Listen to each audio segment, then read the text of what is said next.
It's been a good off season so far. We're about 7 weeks in as far as our players, and I really like that. I like to get a good 7-8 weeks if possible, just to have time to really evaluate ourselves, really give Joey and the staff some great time with our players down in the weight room, and just our nutrition, the whole approach, really have a little bit of time, and then also to have a little time to get out there and challenge them a little bit in our mat drills, and have a little time to have some meetings built in as well, get a kind of a snail's pace at the start at the installation, because you're really starting over every year. I mean, I think it's important that you do that, because every year you're building a new team and you have new players, and this year in particular is very unusual for us because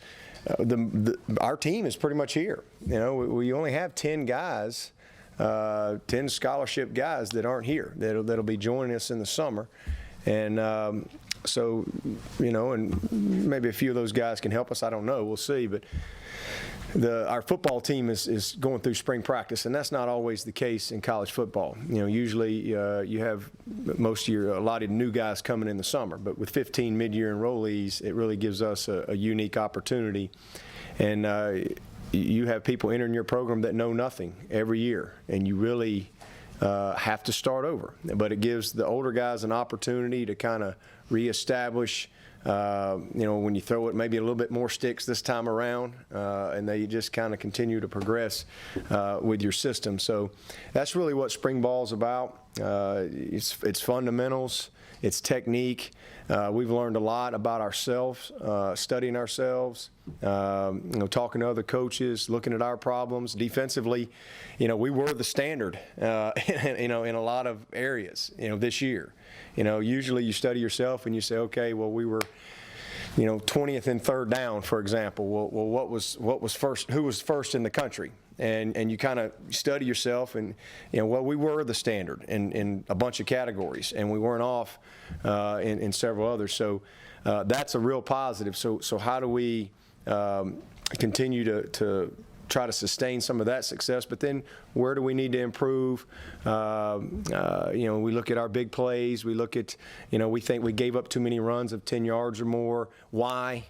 Was it things that kept showing up? Was it isolated? Was there a pattern?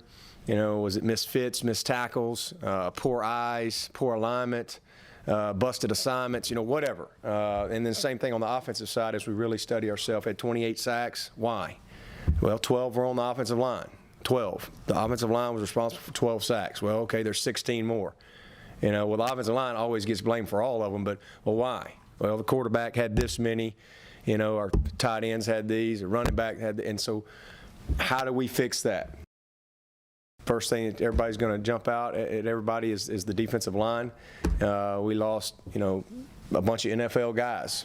I really think I think we'll have 15 guys that are going to get in a camp, either through the draft or through signing as a free agent. We've never had that. I mean, that's a lot of football players off of your team that are good enough to get a shot at the next level. When you got that type of talent walking out the door, obviously there's a lot to replace. But I like how we've recruited. I love our young talent. I think our frontline guys, we've got good experience. We just don't have the experience depth that we've had the last year or so.